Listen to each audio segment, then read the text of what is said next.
جدير مديحي عالم العصر قائد وبدر ظلام الجهل للجهل طارد أرى مركبي نحوك طرف البلاغة الذي شأوه في درك وصفك جائد قدي مركبا حتما فيوضات ربنا إذا جف عقلي أو إن الفكر جامد. dit que qad en effet qala a dit ta'ala exalté soit-il dans la sourate Shura, c'est-à-dire la sourate 42 verset 13 شرع لكم من الدين ما وصى به نوحا والذي أوحينا إليك وما وصينا به إبراهيم وموسى وعيسى أن أقيموا الدين ولا تتفرقوا فيه. Donc Allah subhanahu wa ta'ala vous a shara'a lakum min ad-dini. Donc Allah subhanahu wa ta'ala vous a légiféré dans la religion, shara'a lakum fi ad-dini ma wassa bihi Nuhan, ce dont on a ce dont il a ma wassa bihi Nuhan, ce dont il a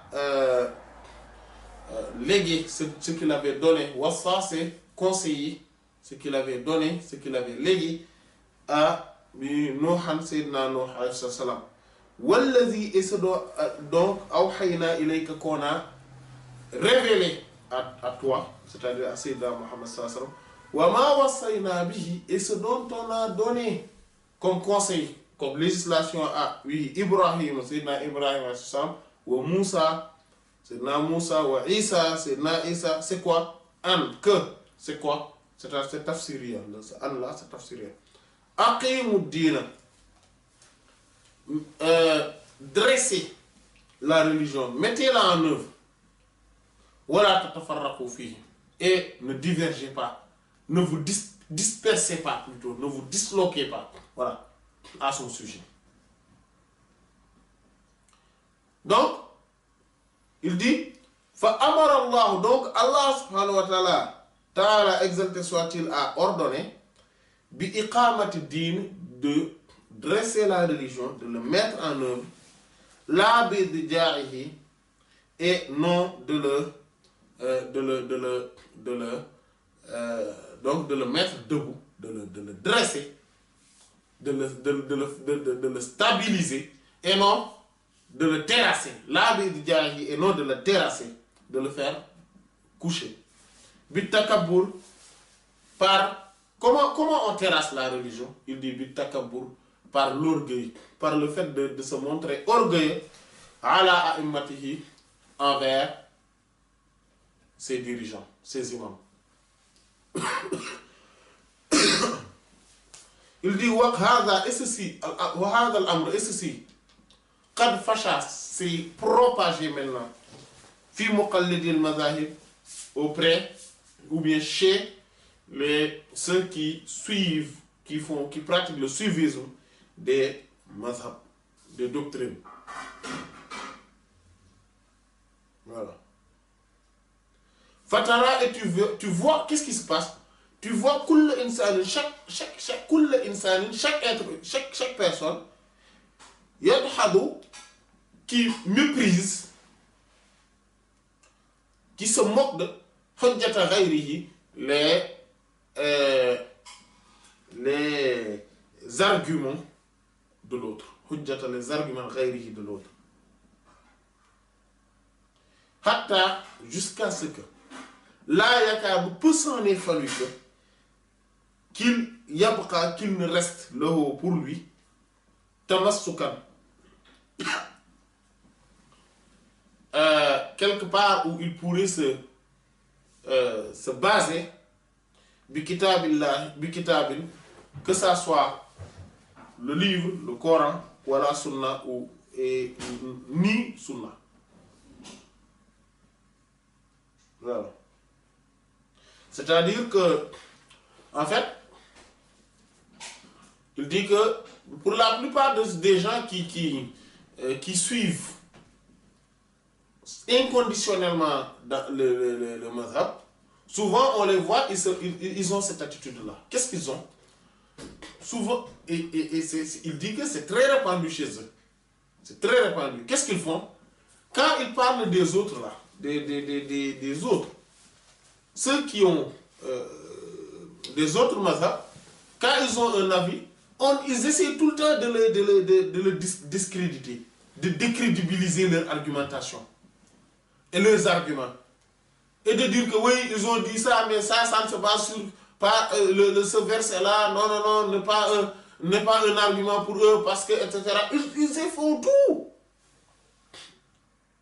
Même ils essaient même de tordre les arguments, tordre les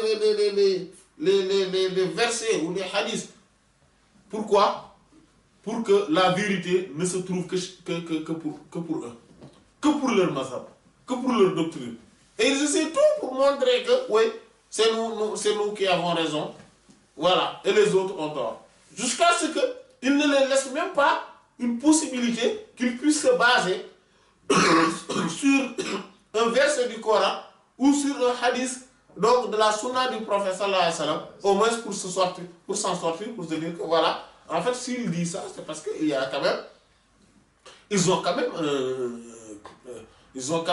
des versets du Coran, des hadiths du prophète sallallahu alayhi wa sallam dans lesquels ils se basent pour dire telle chose, et que c'est acceptable, c'est-à-dire que c'est une argumentation, c'est un argument recevable.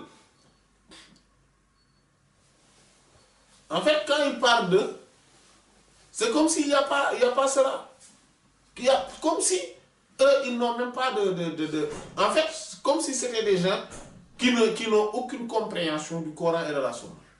Pour eux, il n'y a que leurs mazhab qui ont une bonne compréhension du Coran et de la Sunna. Et ça, c'est nombreux. C'est beaucoup parmi. Et il y a une autre forme. Certains qui... Et ça, c'est pour ça que quand on est dans le taqlid, souvent on a parfois ce problème-là. C'est-à-dire qu'on n'a pas le cœur ouvert. On ne pense pas que la vérité pourrait être multiple. Pour eux, la vérité ne peut être qu'unique. Alors que non, la vérité est un océan. C'est un océan. Si on parle dans le mazhab, si on parle de divergence et qu'on dit que c'est cette parole-là qui pourrait être le plus recevable, cela ne veut pas dire que c'est la seule parole recevable. Cela veut dire qu'ils sont dans l'océan de la vérité et on essaie de s'approcher le plus au centre. Quelle est la parole qui s'approche le plus au centre? Mais sinon, toutes les mazhab, parce que en fait c'est des doctrines, c'est une évidence que tous ces imams-là, que tous ces grands savants qui suivent ces mazhab ne sont pas quand même, sont des gens intelligents quand même. Ce sont des gens qui ont la foi quand même. Ce sont des gens qui aiment Allah et son prophète sallallahu alayhi wa sallam quand même. Ce sont des gens qui veulent avoir l'agrément d'Allah subhanahu wa ta'ala quand même. Et ils savent qu'ils ne peuvent l'avoir que quand ils suivent ce que Allah subhanahu wa ta'ala a demandé de suivre et ce que le prophète sallallahu alayhi wa sallam a enseigné. Donc s'ils se conforment à la parole du mazhab, c'est parce que à leurs yeux, cela est conforme au Coran et à la Sunna. Voilà. Et dire que tous eux, en fait, tout ce qu'ils ont dit, c'est faux, et que c'est nous qui avons raison. Mais ça, c'est d'une gravité extrême. C'est là où il faut faire très attention par rapport au mazhab. Voilà. Donc, ils ont tous des avis. Et il y a une chose qu'il faudrait savoir. Par exemple, que la prière est obligatoire. Le jeûne du Ramadan commence l'aube à l'apparition des premières lueurs de l'aube jusqu'au coucher du soleil, ça, ce n'est pas un avis de mazhab. Ça, c'est le Coran et la Sunna. De manière claire et évidente. Quand on parle de mazhab, c'est des questions qui sont équivoques. C'est-à-dire, c'est des questions où les gens peuvent avoir des compréhensions différentes des textes. C'est là où on parle de doctrine. C'est là où on parle de mazhab. On n'en parle pas quand il faut dire que est-ce que prier c'est une obligation ou pas. Ça, on ne parle pas de mazhab. Par exemple, on ne peut pas venir me dire qu'est-ce que le mazhab maliki dit sur le fait de prier ou de ne pas prier. Non, tout le monde sait qu'on doit prier, le fait de ne pas prier n'est pas juste. Ça, ce n'est pas un mazhab. C'est pas le mazhab, c'est pas ça. C'est pour ça que c'est important. Quand on parle du mazhab, on parle des choses, des questions où on a une différence d'interprétation des textes. Et c'est là où les mazhab, agissent et apportent selon les principes fondamentaux, les méthodologies fondamentales qui sont mises en place pour accéder aux réponses à ces questions-là. Et tous, ils ont raison dans leurs principes fondamentaux, dans leur base, dans leur méthode ou méthodologie fondamentale. C'est pour cela qu'ils vont accéder à la vérité. Mais sauf que quand on dit que maintenant, quel est l'argument le plus recevable, quel est l'avis le plus recevable, etc., c'est par rapport d'abord à la vision de celui qui va maintenant opter sur cet avis, opter cet avis, mais aussi c'est pour justement dire qu'ils ont tous raison, mais moi je vais chercher celui qui s'approche plus du centre de la vérité, de telle sorte que je pourrais me dire que si le professeur Hassan aujourd'hui était là, c'est cet avis, c'est ça qu'il allait dire, c'est ça qu'il allait faire. Mais prendre cela comme étant, oui, les gens ont divergé, etc. En fait, prendre cela comme étant des rivalités, etc. Ça, c'est extrêmement grave.